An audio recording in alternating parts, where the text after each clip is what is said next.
content over everything. Where are we? Mr. Speaker. Yeah. Is China about to go to war with the world? Is that posed in that way on purpose? Yes. Because I listened to Magic Nawaz on the To radio. who? Magic Nawaz. Who's that? He's a Magician? LBC reporter. Oh, right, okay. And he seems to be going for China in a big way. Yeah, what were his accusations? That the 48 have infiltrated the British government and they've been overtaken. To be honest with you, as some of you know, I write for the Chinese press, and when I saw the Financial Times yesterday, they had an article where they said,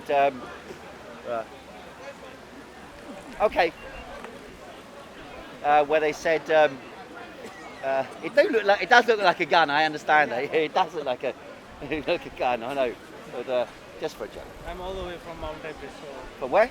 all the way from Mount Everest. Mount Everest. Have you heard of it? Mount Everest. Oh, right. Okay. Yeah. The Nepalese side, yeah.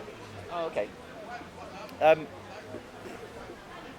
Sorry. What was I saying? Is China going to war with the world? Right. Yeah, in the Financial Times 2 days ago, they said that the British are escalating their preparations for engaging with the multi-leveled attacks by China against the West. That was what they were saying. So, cyber attacks, Huawei, and supposedly, if you look on the news websites like the Financial Times, I had to have a subscription because I was at college in London for a while, and if you look at their websites, then the comment section, if anybody says something that disagrees with the whole anti-Chinese narrative, then they get attacked and they say, "Oh, you're a paid agent by the Chinese." It's like utter paranoia. I mean, complete paranoia, and. This is the state of the world. You know, people say, I posted something yesterday about Hong Kong and saying that basically the Americans have been sponsoring the Hong Kong opposition for more than a few years. Yeah. And then someone went on there, how can you support the Chinese dictators like that? And I said, what are you talking about? I mean, if I oppose American intervention in Iraq, it didn't follow that I supported Saddam Hussein. So if I oppose British and American intervention in Hong Kong and there's stooges in Hong Kong, it doesn't mean I'm 100% behind the Chinese government or anything behind the Chinese government. It merely means I've pointed out the contradictions and hypocrisy of Western imperialism. Now, I can explain to you what the fundamental reason is behind all of this, and this goes back to the central argument that I've been making about China in relation to world relations for many years. And that is, China remains dominated by a publicly owned section of the economy. Now, what does that mean? Let me give you a parallel. The National Health Service in Britain, in theory at least, remains in public ownership. If the National Health Service were the dominant section of the economy, as in fact it became over the last few months, the more such an institution becomes dominant, a publicly funded, bureaucratically administered institution, the more Britain resembles China. So over the last few months, Britain came to resemble China in a number of significant facets.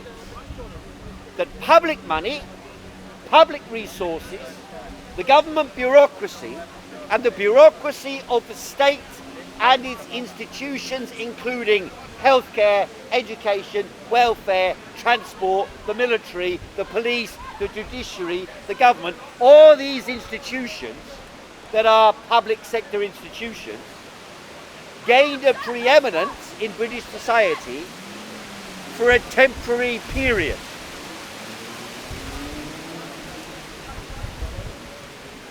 Anyone new to the meeting here? Only after the lockdown. I just checked your temperature. You're only 21 degrees. You're okay. You okay? Yeah. Okay. You okay? You coming in? Okay. Ah, William, I didn't even notice you were there last week, and then I saw on the video. Sorry about that. Are you coming to the meeting? Oh, okay, I'll cancel that one. Okay, what about this Sorry, where were US proxy war? Was that a reasonable explanation of some of the... I'll come back to that a little bit later, but I'll come... What about the US proxy wars using Daesh in Africa, Southeast Asia? Well, this was what they... Middle East? This was exactly what was said in the Financial Times article 2 days ago. It basically said the British establishment, the military, the secret services, and its economic and political and governmental orientation is to push, to ramp up. After all, we've just had a war on the virus and lost, and the pubs have won. Now, never mind. After all, when you're blind drunk, who needs to worry about a virus? Now, of course, it could be going down. It is going down. Therefore, we open up. Yeah. But your question was, No. what about the pivot to Asia? Yes, Yeah. they said, we are preparing for future conflict with China. Not in one place, but everywhere. Yeah. So, they consider what they call full spectrum domination. That was the American strategic orientation. For the last 15 years, really 20 years. Full spectrum domination, which means full control of every wavelength transmission system, from radio waves, television, to mobile phone communication, mobile phone, or better said, cable communication, all mechanisms which connect society together in modern communications. They want to dominate all of them in order to make sure that China cannot get ahead of the West. That's one element. So in the global electromagnetic spectrum, America seeks global domination or to maintain its domination. Now, in relation to direct military confrontation, everywhere where China is challenging America in trade routes and connections to the world, which means what they call the Belt and Road, which is an initiative to build sea lanes, road and rail lanes that connect together 60% of the world's population. An initiative started by China and signed up to by about 60 countries. Now, these countries are effectively saying that they are hedging their bets for the future of world trade to be organized around the Chinese economy, or at least a significant proportion of world trade to be organized in that way. Whereas 80% of world trade is presently dominated by the United States through the shipping lanes by which 3,000 container ships every day move, like, these great big containers around the world. They are transporting what we call world trade. Everything from New Zealand lamb to sex toys from China to clothing, apparel, cars, auto parts, computer parts, Apple phones, you name it. All of this is integrated together with the global dominance of shipping organized by the American Navy to control the routes by which goods arrive in the Western world. And the dollar, of course, is the ruling currency in the world precisely because the American Navy controls the shipping lanes. And thereby, right up until China, don't forget, Taiwan, Japan, South Korea, and a lot of Southeast Asia is under the auspices of the American umbrella. You know, the Bikini Islands out in the South Pacific. The Bikini Islands, they set off nuclear bombs 50 times as many nuclear bombs as were set off in Hiroshima and Nagasaki. I think they did it every month or two for decades on end in order to prepare for conflict with China. Now, they didn't expect, you see, you look in the news, if you type in Google, you put quotation marks, Chinese Chernobyl, end quotation marks. There are 55,000 references to the Chinese Chernobyl, by which they mean SARS-2, COVID-19. Steve Bannon and the far right in the United States of America, the ideologues of American capitalism, they believed that by whipping up a crisis around China, they believed China would collapse. They would be able to use Hong Kong as leverage to turn the Chinese people against their government and thereby to prepare the grounds for the collapse of China and the reconquest of China by American, British and Western imperialism and Japanese imperialism, by the way. India as well, and India. And now, of course, they're trying to use India. You're quite correct. That's what the border incident. That's correct. They're trying because the Americans have been supporting Modi, who are another of these extreme right-wing reactionaries. He's got fascist forces called the RSS on the ground in India, who go around attacking. They talk about Chinese Uyghurs, Hong Kong people. They don't mention when Modi imposed a lockdown, 150 million of the most wretched of the earth were forced to walk hundreds of miles in starving conditions with no food, no water, their children on their backs trying to eke out and find their way home, to eke out an existence from desperate dry lands. And Modi then is supported by the West, and they say, oh, he's a Democrat. No, they would have replaced Chinese labour and manufacturing with Indian. Well, they'll have a job doing that because India's infrastructure, I mean, if you land in Beijing, you land in the 22nd century. When you land in Beijing, and this is why, I mean, I've been through it. My first trip to China was 1989, the time of Tiananmen Square. The country was backward. If you went round Beijing, there were people in the blue Mao suits, and they used to sit on the streets, lots of them, and they had tin cans they'd found, 3 or 4, and they would sit there waiting all day for someone to come along and buy 4 tin cans. Used tin cans. That was China, 1989. There were donkeys riding into town with people packed full of, with a little wooden coach behind it. And on the back of this wooden coach, there might be piled high, almost as high as half this tree, piled high bits of paper that they'd gone round collecting around town. This was China in '89. People lived in tiny little huts, outside toilets on the street. Everybody shared the communal toilet. That was China 1989. You land in Beijing now, and you go forward 100 years. You get into the airport, and it's the most modern airport you've ever seen, like something out of a space age film. Then you get on the train into town. A few minutes you're in town. You want to travel anywhere, thousands of miles away, like you go to Xinjiang or you go to Shanghai. When I was in China in 1989, 24 hours on a train to Shanghai from Beijing. Now 4 hours. Faster than any train in Europe. Faster than any train in Europe. You believe you want to go and pay for something. You want to go and pay for a breakfast bun. You go up to pay for your breakfast bun. And even the breakfast bun salesperson on the street, you just go like this with your mobile phone.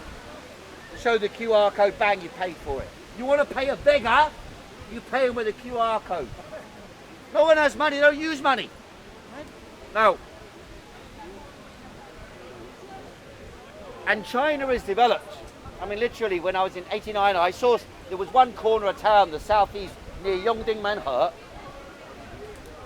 southeast corner, and there I saw lots of buildings being built, like London tower blocks, that sort of thing. But now you go there, you can't even recognise the city from how it was in 1989. You can't even recognise it. It's like Manhattan, 100 times the size of Manhattan. But with modern buildings built now, not buildings built in 1920 or 1910. This is the real, and you get out in India, you go to India, you go to New Delhi, which is the capital city, you go to New Delhi, you land in the airport, it's like something from the 1950s. You come out of the airport, there's a taxi. But they're also, in the airport, they're also a load of cattle wandering around in front of the airport. You get in a taxi, for 400 meters, there's a road. And then the road turns into dust. And you go boom, boom, boom, boom, boom, boom, crashing up and down for half the way into the city of New Delhi. And then they say New Delhi, India is going to compete with China. Sorry, it's not. It's not even on the spectrum. Living standards, life expectation, economic conditions for the masses. 80% of the population of Mumbai, Bombay as they used to call it, 80% live in shanty towns. You go to New Delhi, 80% of the journey is through shanty towns.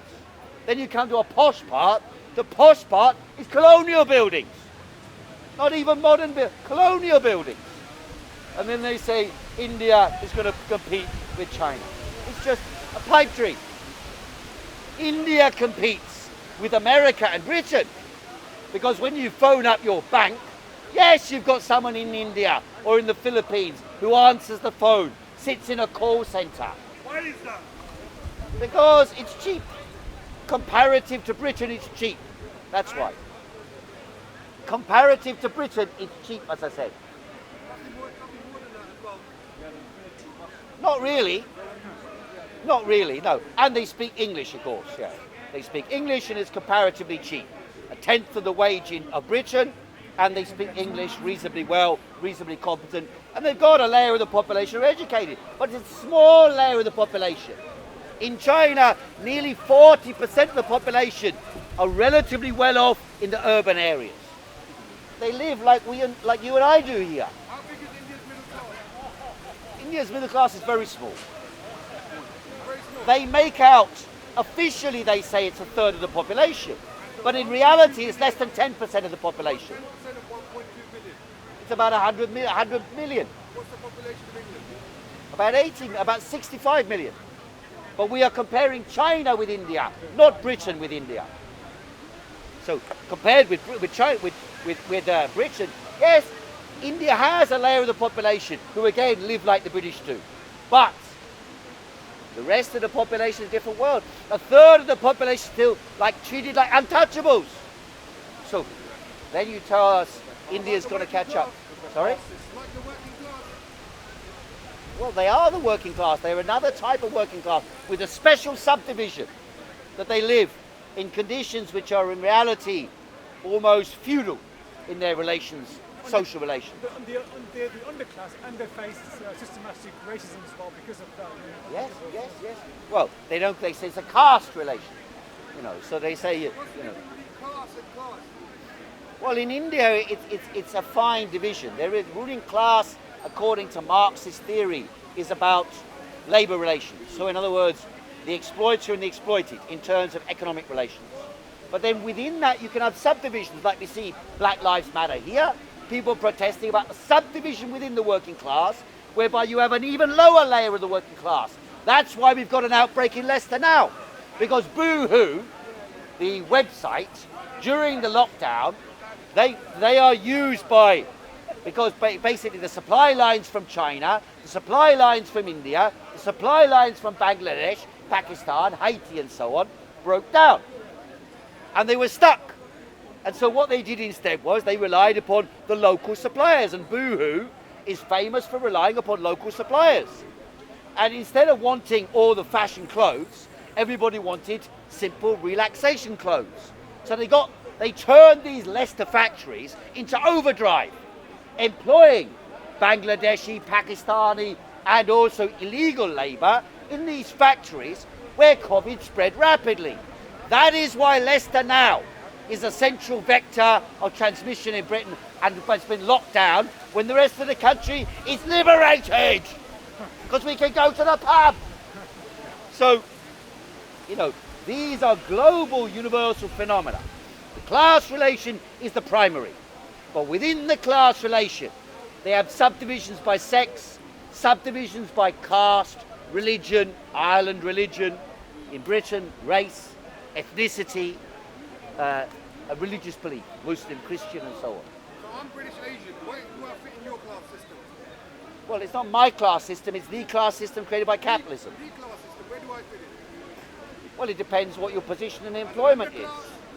As I said, the initial foundation is the division, in my opinion. The most important tool to understand the world today is the division between capital and labour. That, I believe, is the primary, if you like, central nexus of society, around which everything else revolves. But of course, no ruling class in history has maintained power simply by the gun. They require a subdivision, so the top people require lackeys below them, who inculcated with their ideas, their value systems, who get a bit more money. So if I'm employing all of you, I have to have not just, if I'm just telling you all what to do, then if you begrudge what I say, all sorts of trouble can start. So instead of me telling you what to do, I sit in my office and pretend to be a neutral arbiter, nice to all of you. I might even shake your hand if you spray it a little bit. Now, in order to prevent me from being the focal point for hatred, I'll employ you perhaps, sir, to be my manager, to supervise the rest of the staff. And if it's a large workforce, then you can have a team below you who supervise those below you. And in that way, you have the primary exploiter, the sub-exploiter, the sub-sub-sub-exploiter, the sub-sub-sub-sub-exploiter, going right down into the household. The man dominating the woman, and the parents dominating the children. These are subdivisions in a hierarchical structure of power, which goes right down to the base of society. And it is through the divisions, through escalating and playing on and pinpointing and, if you like, to a raw nerve, that they can maintain control of society by turning one group against another. How would you define social mobility? You can't come anyway. How would you define social mobility? Social mobility is a function of economic growth. If there is rapid economic growth, there will tend to be an increase in social mobility. There will tend to be a decrease in racial hostility. There will tend to be an increase in equality for women. When, however, the economy begins to go downwards, racial inequality will increase, sexual inequality will increase, religious conflicts will be generated, and this is the era we are entering to now. We are about to experience the biggest economic collapse in the history of modern times, in 150 or 200 years. In a few months' time, millions and millions of British people will be made unemployed. Already it's been accepted. Are you going to come stay in the meeting? Or just check your temperature. Okay. Millions of, according to the United Nations, 60 million people have been driven into absolute poverty in the last few months. 60 million. So 500,000 deaths from COVID-19 attributed, and yet 60 million people driven into absolute poverty. Below $1 a day, that means. Below $1 a day. So barely eking out an existence. And in conditions like we have now, where people blame the other. You spreading the virus, you doing this. The whole virus thing is also a pandemic of the mind. That's why you have these people walking around now, totally and absolutely confused, clashes between the different people. Some wear masks. They think you can get the disease anywhere in the air. That's the same as the theory of miasma from the 19th century when cholera hit England. Anywhere you can catch it in the air. Then they say, you remember the government said on the Yorkshire Dales, people are sabotaging lockdown because 2 people are walking a dog on the Yorkshire Dales. Then they said if you go to Bournemouth Beach, you're spreading the virus. Now they say if you go to Soho, you're spreading the virus. So people are so confused about it. They have no, I mean, after all, you don't stop planes coming in when the countries have got a huge increase in the virus. But when the virus is going right down, that's when you stop them coming in and you put them in quarantine. Now, how mad is that? And the British government, by the way, this is where illustrates the way the world is moving. The British government said, the British government had the most lax border regime of any country on earth. The most open border regime until the 8th of June. From March, when they locked down here, till the 8th of June, the borders were open to anybody. And this is important, because I bet you when you find out, when they do the antibody tests, and then they check the RNA strains of the virus, and they make a huge global database of all the records of this, they will find that the majority of cases in Africa started in England and was spread to Africa by British or by people staying in Britain. South Africa, for example, Kenya, for example, Nigeria, for example. I guarantee you, most of the cases in those countries originated in Britain because of the British government's policy. I don't even know how to, sometimes I just feel like a tyranny of swear words about this monster from the dark, Matt Hancock, the most smarmy and ignorant political figure I have ever seen in my life. And he has the cheek, you know, these guys, Dominic Cummings, Boris Johnson, Matt Hancock, Chris Whitty. Seeing them on telly every day just made me feel ill. I kept wanting to punch the screen and punch the screen and punch the screen. And then these guys, we're always informed by the science. Well, let me tell you, we've been informed by the science. The scientific advice has told us what to do. That's what, how many times have you heard that shit? Ramping up the scientific advice. And then we're supposed to believe these idiots. And then imagine you're going to war with an enemy. You mobilize your army. The generals tell you, we're informed by military science. And off they march like the charge of the Light Brigade. Off they went the 600. Into the Valley of Death they stormed. And back they came. All 4 of the generals captured by the enemy. That's what happened. And then we were still supposed to believe them. Because they ran this campaign, don't forget.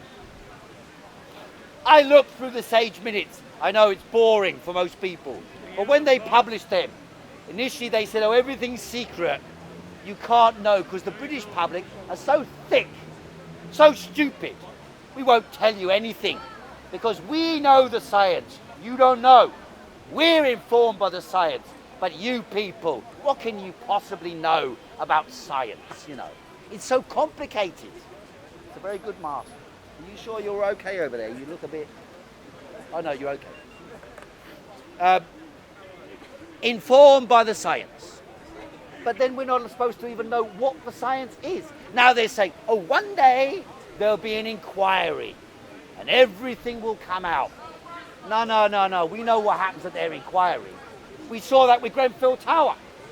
Grenfell Tower burned down. On that day, young guy sitting there with a camera. He's going, look at that. It's burning up the cladding. Look at how it's zooming up the cladding. Everyone knew it was the cladding. Everyone knew.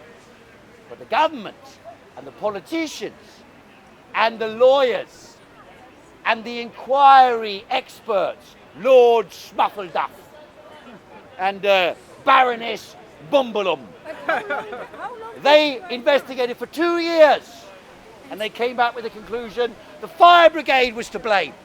That's what they said.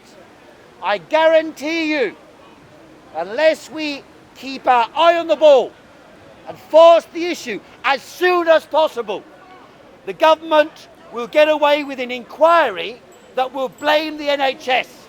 And all of you will have been clapping like we're supposed to clap at 5 o'clock today. Love the NHS! Love the NHS! And then they will pull the double whammy. Well, we all clapped for the NHS. We all thought the NHS was great. But little did we realise the NHS had bureaucrats who had masks in one place but failed to distribute them on time. And then they'll calculate 2 days delay, so and so many people died, extrapolated by a computer model, 30,000 killed by that decision. That's how they'll play it. I guarantee you, that's how they'll play it. Because that's how they always play it. Let's not be fooled. Capitalism is the system of ruthless exploitation of the majority on a daily basis for the interests of capital. How else can you explain the fact that 80% of the I'll take you 1 second, 80% of the workforce were laid off temporarily, right? 80% of the workforce. But all of us had food, all of us had housing, all of us had electricity, all of us had whatever basic things we've needed. Hardly anyone went without. Some people were better off than before. And we had a 4-month holiday like we've never had before. And yet, with 20% of the workforce, everything was covered. So in other words, 80% of the workforce are doing things that are superfluous to the basic requirements of society. Now that doesn't mean 80% of the workforce should be made unemployed, but it does show you that the fundamental structure of society, what they call essential workers, to provide the essential things, that's 20% of the population. It is the working class. 3 month period. Sorry? What if you went for 3 years, 5 years? Well, the point is, the rest, the other 80%, they could work. Now what's going to happen? 3 months. Now what's going to happen is 3 or 4 million people will be made unemployed. 3 or 4 million people by Christmas time will be unemployed. And the way to resolve that, which connects with the question I was pointing out, is to reduce the working week to 24 hours. 6-hour working day and a 4-day working week. Then there will be no unemployment and no decline in production. That is what's revealed by what's happened recently. Sorry, you had a question. I hope I didn't make you forget. I was going to ask, how many people died of influenza when the Pilgrims went to America? Well, when the Europeans arrived in America, both in the South America, Central America, the Caribbean, and North America, tens of millions of people were killed by the introduction of diseases which the natives had never experienced before. It's estimated something like 30 or 40 million people in South America died.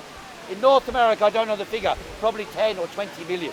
There weren't all that many people there in the first place. So, yes, they did bring in disease. And that, of course, is a function of capitalism in the modern era. That capitalism encroaches upon nature to an increasing degree and therefore increases the propensity of man to catch disease from zoonotic sources like bats. Having said that, that's a tendency. It's not a law. You could get that disease. Now it's been shown. My cousin, for example, she's a pharmacist.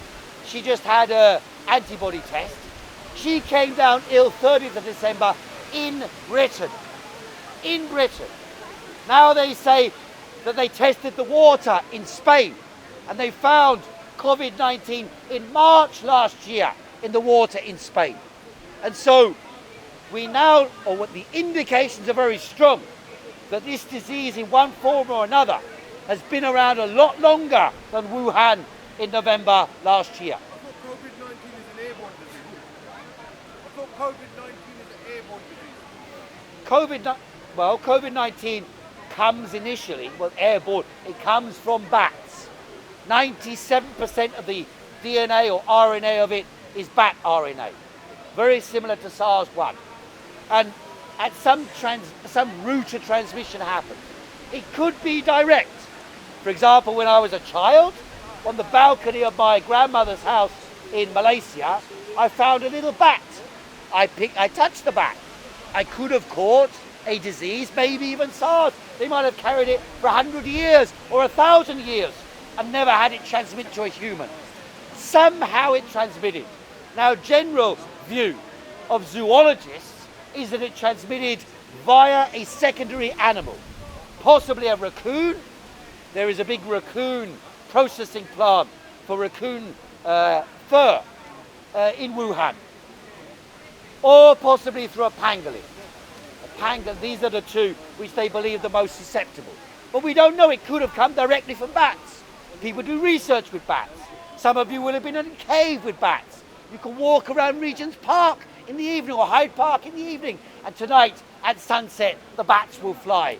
Well, if a bat drops a piece of shit and a child picks it up and puts it in their mouth, it can transmit one of the diseases which bats carry. Bats carry multiple diseases because they are the only mammal which can fly. And as such, they have such a rapid metabolism, as I'm getting, Batman, that they can carry these diseases without dying from them.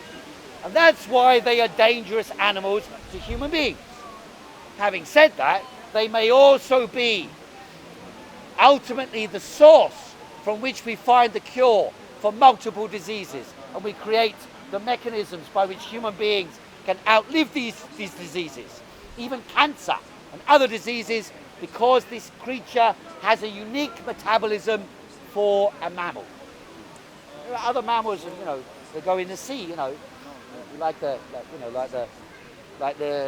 whales and the dolphins and so on, and seals and so on. But there's a different scenario. They have a much slower metabolism. Are there any questions from the audience? How would you define the Commonwealth? How would you define the Commonwealth? As an imperialist source of plundering the world. Capitalism was established in the wealth in the first European countries, Britain, Belgium, Holland, and through these countries it gained control of its internal market, sucked up the labour force in the countryside, and then grabbed resources from around the world. And when it grabbed those resources from around the world, it sent its armies, or its corporate armies like the East India Company, to conquer the world. Then they grabbed the resources from those countries at next to no price. They could exchange them for manufactured goods that maybe took half an hour to produce. They could accumulate hundreds of hours or thousands of hours of labour. You give, when Christopher Columbus and Magellan, when they landed in South America, they came with some glass beads. They put the glass beads in front of the natives. The natives look at the beads and say, wow, I've never seen anything like this. So they went and got their gold, collected over hundreds of years, and they gave the gold in exchange for the beads. So thousands of hours of native labour and billions of pounds of wealth in modern money was transferred from the poorest people to the wealthiest countries, to the capitalists within those countries. And of course, the slave trade and the history of that, which people are talking about a lot nowadays, was all integrated with this. Capitalism was a system which came into existence, dripping with blood from head to toe. Do you think that money trickled down to the working class people? Did not trickle down. Did not trickle down. Basically, because we were the wealthiest country, the first capitalist country, You can engage in manufacture, which was ruthless exploitation in manufacture. But then, once they'd accumulated a certain position and dominated the rest of the world, grabbing resources from the world, Britain had the biggest empire in world history in 1947. Not 1850, 1947 was the peak of the British Empire. The biggest empire in the whole history of the world. And when they withdrew their army, they kept, you know, when you go to India, the judicial system, the political system, and the ruling class of India, when you start talking to them, they talk with posher accents than the Londoners. They stay in hotels in London in the summertime to get away from the sweltering Indian heat. Just like the British used to go to the mountains, to the mountain retreats, you know, like in Pakistan, which used to be, of course, India, they go to Murray, sit on the hills there. I went there myself once. You've got these colonial buildings. It's like England. It's like England up there. And then they said, and then you go there. I went there a couple of years ago when Bin Laden was in the mountain there. Still. Did you meet him? 2010. I went close to where he was. Khyber Pakhtunkhwa. Went up the mountains there. And then you sit down there, you sit in this colonial building. No foreigners there. My friend, my comrades from Pakistan, they say, be careful, be careful, be careful, Taliban, Taliban. We sat down there, they come out, Lipton tea, milk. Lipton tea and milk and cornflakes and pancakes. And porridge. No Indian. Porridge. You tell them you want a curry, they think you're mad. And then they got adverts, you know, in Murray, on the way up the mountain, they still got adverts for Wall's ice cream and stuff like that. All worn out, you know. All worn out. No backpacker's been there in 20 years. It's bizarre. Really bizarre, you know. And so, you know, these are the historical background. Same, I went to, my father's from Malaysia. My father, you probably watched this, I mean, he used to teach the English how to speak. You know, my dad went to Oxford. He came to London, went to Oxford, and he used to, when he heard the people on telly in England, he used to correct their language. You know. But and so the colonial bourgeoisie were, if you like, trained up under the British to take over. And when the British withdrew, they had the same legal system, same mindset, and the same relations tying them to the Western world. And so they continued the exploitation on behalf of imperialism, whilst establishing their own ruling class, but not really establishing a developed country. That's the problem. India had democracy, yes, but a democracy where the votes can be garnered by saying, I give you this, you get the squatters. You say, okay, you can sell your squatter town if you give me your vote. So you have these pictures, you know, in Pakistan and India, you have the advertisement for a political party. Basically, some guy's head in his name, you know, and then they have a rally and everyone's mobilised to the rally and cheering. And he said, we give you roti, you know, we give you a bit of bread, you know, and then you drink the water, you get the shits. I mean, I went to India, got the shit straight away. I went to Pakistan, got the shit straight away. I mean, I've got a weak stomach, but really, almost as soon as I ate anything, get the shits. And my comrades there, one of my comrades there, he stood for Parliament. He got elected to Parliament. You know what he got elected for? He was the only politician in his area, Kazur. He stood at a rally, tens of thousands of people, and he says, here, he gets a cup of water from the tap, and he drinks it. And he says, can any other politician do that? You know, drink it without shitting himself straight away. Because the others are all, you know, like English. Bottled water, special doctors, private clinics, all the rest of it. So you see, British imperialism, if you study the history, and of course you're not supposed to study, you're supposed to learn about the kings and queens. You're supposed to learn basically the arse of Britain, the bullshit, which they make out is the crown. Kings, Oxford, Cambridge, Sandhurst, you know, all the wonders of the British, and how many films, it becomes inculcated into the mind from a childhood. You turn on the telly of the Queen, to the crown's on, Oh, Queen Victoria's servant, Queen Victoria's trip to India, the British Raj, the Zulu War, Lawrence of Arabia. You know, one after another. Shit. Propaganda. On the other side, mark this. Look how quickly they try and co-opt everything now. They're scared. But they're also powerful in this. So you get a grassroots uprising in America and Britain and around the world about the condition of Black Lives Matter. So what happens? First they look at it and they go, fucking hell, that's dangerous. That's dangerous. You know, what if they do what the Black Panther did, you know? It's an American right to bear arms. You're going to demonstrate, you want guns. Right? Don't take any shit. So then they get scared. So then they all jump on the bandwagon, you know. Joe Biden, yeah, Black Lives Matter. You know, Facebook, yeah, Black Lives Matter. Twitter, Blackout Day. Instagram, Blackout Day. We're all anti-racist now. You know, that's the game they play. They adopt whatever you say.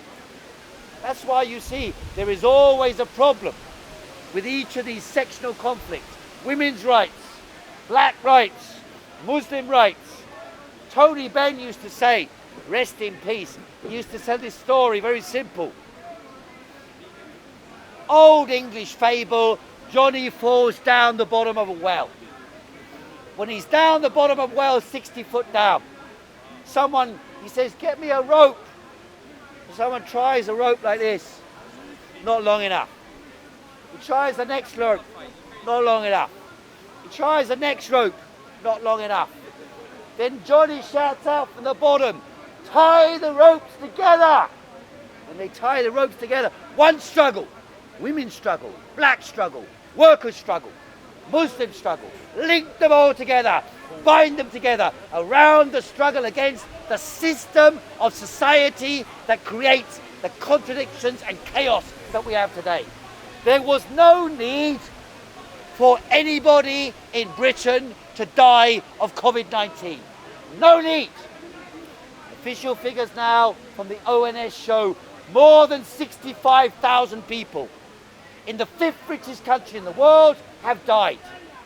In the United States of America, more than 125,000 people have died. Why? What about worldwide? Why? 500,000. But they're a huge proportion in America and Britain. Now, why is it that some of the wealthiest countries in the world, in fact the wealthiest, is unable to do what some of the poorest countries in the world can do? America spends per capita more than $9,000 a year on healthcare. $9,000 per capita, and that includes those who are excluded, 40 million who have no medical insurance. And yet, America's highest death toll. China spends $250 or $300 a year per capita on healthcare. Yet only 4,000 deaths. Vietnam spends less, $200 or less per capita on healthcare. And yet, no one died in Vietnam. No one died. You can't trust that. You can, my friend. You can. Because what did they do? Very simple. They have a link to society. That's the point. They are connected to society. Every housing block, you've got a caretaker. You've got a cleaner, caretaker, looks after the building and stands at the front gate. So when you go to the front gate, under a lockdown, they say, well, every person who came to the gate, check your temperature, okay? Come back, check your temperature, okay? It's not guaranteed, but it will catch new infections. It will reduce the chance of infection. They made sure at one time, there's a very strong lockdown in Wuhan to try and stop the spread. So the caretaker, they had boxes made for each household, and everybody had food delivered to the house. They disinfected this. They didn't know how it spread. They put it in there in the boxes, and everyone came and collected their thing. The caretaker played an essential role, a simple job, essential role in protecting the population. You went to the supermarket here, until a few weeks ago, it was chaos. Wear a mask, don't wear a mask, no one knows. Wash your hand, don't wash your hand, no one knows. In fact, the biggest bullshit in Britain was this. At the beginning they said, you remember they said, oh, I'm not worried about, I shake everybody's hands. In fact, I've got a quotation here. You might not have heard this. This is where it all came from in Britain. Boris Johnson, you remember Brexit, all the chaos, all the arguments, it's almost like a distant dream now. But just after the election, you remember Boris Johnson went on holiday. Then when he came back, the next thing on the agenda was Brexit Day, 31st of January. So Brexit Day came, they had a celebration. 1 week after we had lockdown, there was a celebration in London for Brexit Day. And then Boris Johnson attended a meeting on the 3rd of February, where he made a 1 hour long rambling speech about his entire philosophy for Britain post-Brexit. And these are the words he used. It's direct quotation, so I'll read it out to you. He went, we're starting to hear some bizarre autarkic rhetoric when barriers are going up and there's a risk that new diseases such as coronavirus will trigger a panic and a desire for market segregation that go beyond what is medically rational to the point of doing real and unnecessary economic damage. Then, at that moment, humanity needs some government somewhere that is willing at least to make the case powerfully for freedom of exchange. Some country, to get this bit, some country ready to take off its Clark Kent spectacles and leap into a phone booth and emerge with its cloak flowing as the supercharged champion of the right of populations to buy and sell freely with each other. That was Boris Johnson, 3rd of February.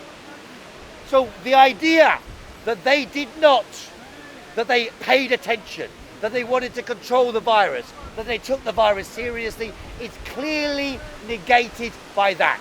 Then he said, on the 5th of March, when the virus was already spreading prolifically in Britain, Boris Johnson had attended meetings, Dominic Cummings had advised him, and he said on the TV, breakfast TV, one of the theories is perhaps you could take it on the chin, take it all in one go, and allow the disease to move through the population without really taking as many draconian measures. I think we need to strike a balance. That is what the Prime Minister of Britain said, which itself caused tens of thousands of deaths in Britain. Had he said on that day, instead of the shit he did say, had on the 5th of March, by the way, that weekend I was here, on the 8th of March, calling for an immediate lockdown, jeered and booed by some of the right wing at Speaker's Corner. Had he gone on TV and said, we are preparing for a lockdown of Britain, nobody would have died in Britain. Now that inquiry is not something for 5 years' time or 2 years' time. That inquiry, like they're doing in France now, should be the start of a criminal investigation of manslaughter carried out by the British government through their utter incompetence and shambolic handling of the biggest health disaster in British history. That is the reality of what should happen. But which investigation has ever been? None. None. There needs to be a trial, a criminal trial of these people, not an investigation, a trial. On that note, ladies and gentlemen, I've been speaking for a while. I hope you got my message roughly. Any other questions? Yeah, very good. So how would you put forward this investigation? How would you get it going? Well, what process would you use? You need to have a mass movement, probably run by community activists and the families of the dead, You see, I mean, they announced almost without batting an eyelid now. Yesterday, 172 people died. It's like a fucking aeroplane crashing, right? Every single day for 2 months now, it's been like one air. If it was an aeroplane crash, they'd have hundreds of journalists there. They'd be talking about it for months. Remember MH, whatever it was, the aeroplane, the Malaysian airline. For 2 years they were talking about that. And there were only a couple of Brits on the plane. You know. Now you've got hundreds of Brits dying every day, no investigation. One day will it no. You need to have a criminal minded. The people who lost their lives. The doctors and nurses, why didn't any doctors and nurses die? Why should any doctors and nurses die? 200 and more died. Why? They didn't have a mask like this. That's why. They didn't, and they told them don't wear a mask. Why do you need to wear a mask? All you need to do is wash your friggin' hands. The one thing, by the way, from having studied the question now since the time of Wuhan, the one thing, the least important thing to do is to wash your hands.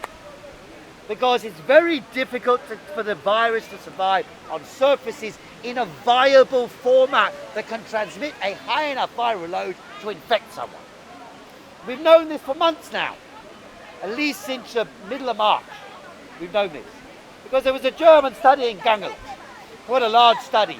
They took swabs of all the houses where they'd caught the disease. And they found even in highly infectious houses, with several people infected, you could not cultivate the virus into a viable form to kill, to infect someone. And so this was the biggest con of all. And of course, the analogy with this whole thing of washing your hands, you know, government washing its hands. Washing your hands is a big con. But of course, it does make people think weird. I've seen people, like I said last week, people on the seaside, you know, putting bloody stuff on their hands and going like this. Come out the water, like that. Walk down the street, oh fuck, you know.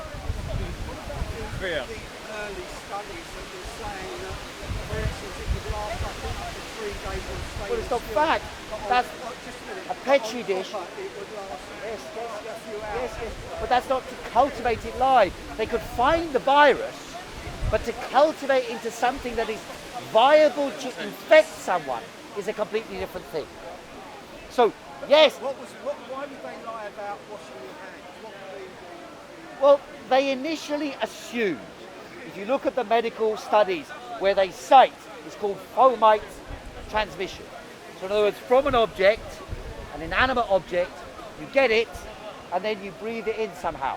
Like you touch your eye, you touch your nose, you pick your nose or touch your mouth, and then somehow it gets into the back of your throat or into your lungs and infects you. Now, that was shown to be possible with SARS-1. So when SARS-1 happened, they found there were a number of cases where people's transmission could only have been explained by an inanimate object.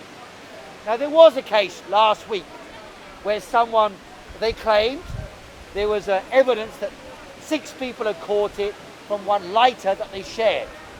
And I thought to myself, well, that's a bit peculiar. They shared a lighter and they got it, possibly. But they didn't get it because they shared a lighter.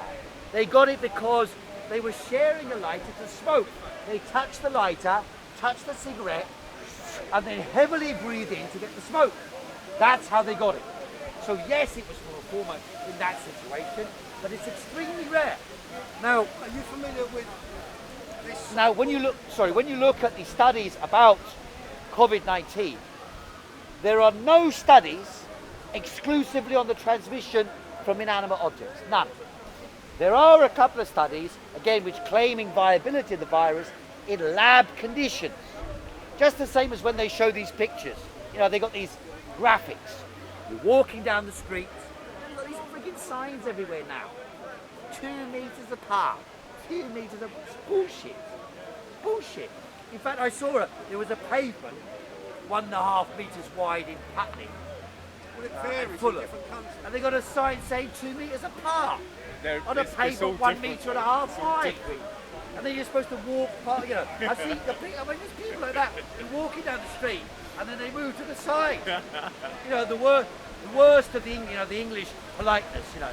used to be you bump into someone and say, "Oh, sorry." Now you go like this, you go, oh, sorry. Hopscotch. Play hopscotch. And it is partly because the British establishment like this idea of being very clever and haughty to the proletariat. And so they like to make out, well, you don't wash your hands properly. You don't hold your fork properly. You're supposed to hold it that way, not that way. You don't have good table manners. What do you put your elbow on the table for?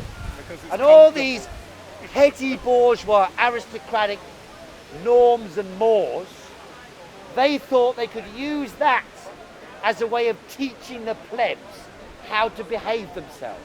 So a lot of them became over enthusiastic, you know, carry around a bit of sanitizer all the time, wash your hands 50 times a day. I believe that no more than 100 cases in Britain could possibly be attributed to transmission from surfaces. And most of them will have happened in hospitals. Because of the sheer density of the transmission. Are you familiar with the case in New Zealand? Sorry? Are you familiar with the case in New Zealand? What case? What they called it was a super transmitter. The what? A super transmitter. Well, there are It was one person. There are super transmitters. One person is responsible. 80% of all cases everywhere in the world comes from super spreaders. Okay. 80%. For example, there was a Singaporean. Well, you're quoting things that you know. I'm trying to tell you something you might not know. And it's about what happened in New Zealand with one particular guy. Yeah, but what about it? Well, he was an air steward who was obviously on a plane. Now nothing happened while he had it. He didn't transmit it to anyone on a plane. But later on, he went to a wedding, and that's where the infections happened. Exactly. Not on the, are you familiar with this? No, but Okay, the circumstances are very similar to elsewhere. Yeah. Well, you might, I mean, there were thousands of cases in Korea which were attributed to one single church event. At that church event, a Singaporean, patient number 37, I believe it was, he transmitted to 4,000 people in that church. Or better said, the transmission that he spread to a few hundred people spread to 4,000 people. So this was from singing. They were all in an enclosed space, singing at the top of their voice, "Praise the Lord, Jesus is God," and it became aerosolized in the air, which means less than 5 microns in size, transmitting through the air and circulating in an enclosed space. Were that to have happened in Hyde Park, in the open air today, you won't catch it. Well, that's the theory. Even if I've got the it. wedding as opposed to the aircraft is that at the wedding they were drinking, they were... It's enclosed space. Yeah, It's enclosed, and the air they're circulation is being poor. loud, there's loud One of the problems at the moment is, when I wandered around town yesterday, and I looked at different shops and environments, again, nobody has been taught the basic knowledge about the virus. All they're doing is marking out 2 meters, which means in some places, because it's about aeration, how much does the air move around? So in this place, it's completely safe. On a bus, for example, the main problem on the buses is that the windows aren't open and the front door isn't open.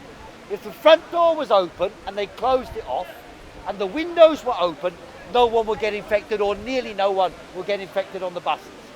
But if people are in a bus for half an hour and the windows are closed and the front door's closed and one person starts coughing, even with masks on you can get it. So this is the problem, is that no one, and it's same with the pubs. Some of the pubs, you go in them, the door is swinging open and closed all the time. Why don't they just leave the doors open and open the windows? Because they haven't been taught how the virus is spread. Instead they go around spraying everything every couple of seconds, spray you, just in case. That's how fucking stupid the government is. And then they say they're informed by the science. We are all children, as Bertolt Brecht said, children of the scientific age. We are capable of understanding mechanics. We can fix a bicycle. We can make a camera with global communication operate. We can publish videos like Cecil B. DeMille made films, we can make films and broadcast them. We are children of the scientific age, so we can understand science. We don't have to be treated like idiots by goons who themselves, it's a peculiar characteristic sometimes of the bourgeois elite, that although they might have studied classics like Boris Johnson at Oxford, they have very little practical knowledge of things. They probably don't know how to fix plumbing, or to repair a bicycle, or to fix a car. Therefore, their scientific knowledge is weaker than a plumber, or an engineer, or a car mechanic. And that's why the knowledge control over the virus should be in the hands of the workers themselves.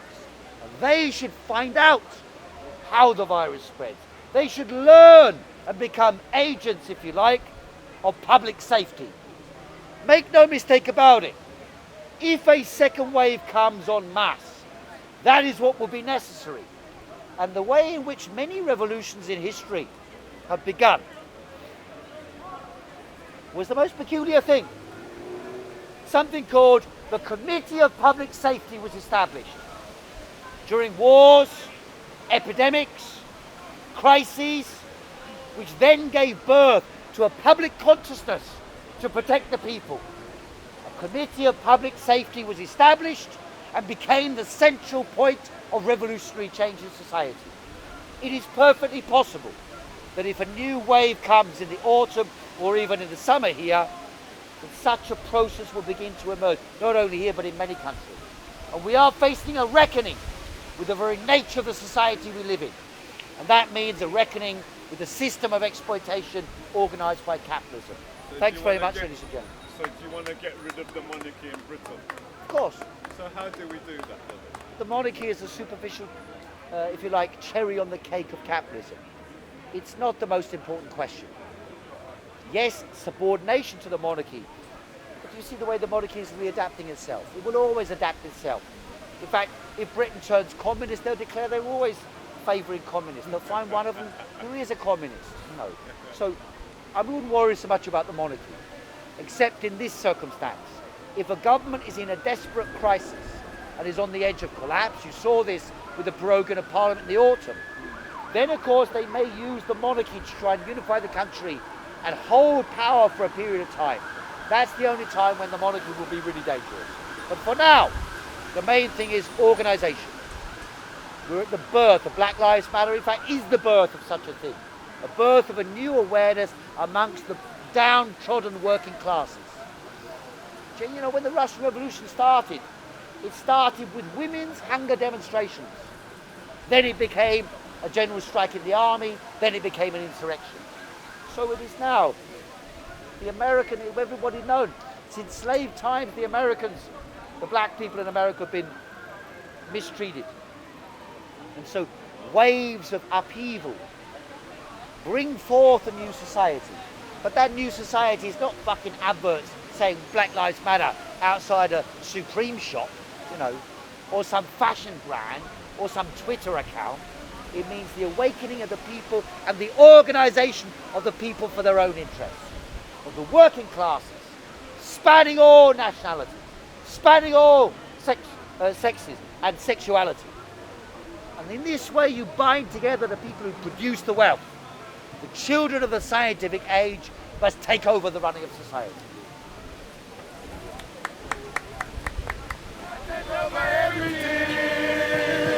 Content over everything. From now to Melanin. Man, say it straight. Man, don't listen to BBC. Man, don't listen to ITV. Listen. Man, don't listen to BBC. Man, don't listen to ITV. I don't even listen to Sky. I don't listen to COE. Man, don't listen to BBC. I don't listen to ITV. I don't even listen to Sky. What it is, man, just listen to COE. But the main reason I want to you or Mohammed Hijab, I don't know. I look very different to him. You look completely different. But politically, you said something about liberalism. Right. And I wanted to ask your opinion. Do you believe liberalism is creating a problem politically and socially? Good. Very good question. But I don't know if you I said think that. before I give my talk, we should have a discussion. I'd rather have a discussion. So, who you said your name is? Preston. So, your question is, does liberalism cause a problem? But I don't want to put you on the spot because I've heard someone accusing liberalism of creating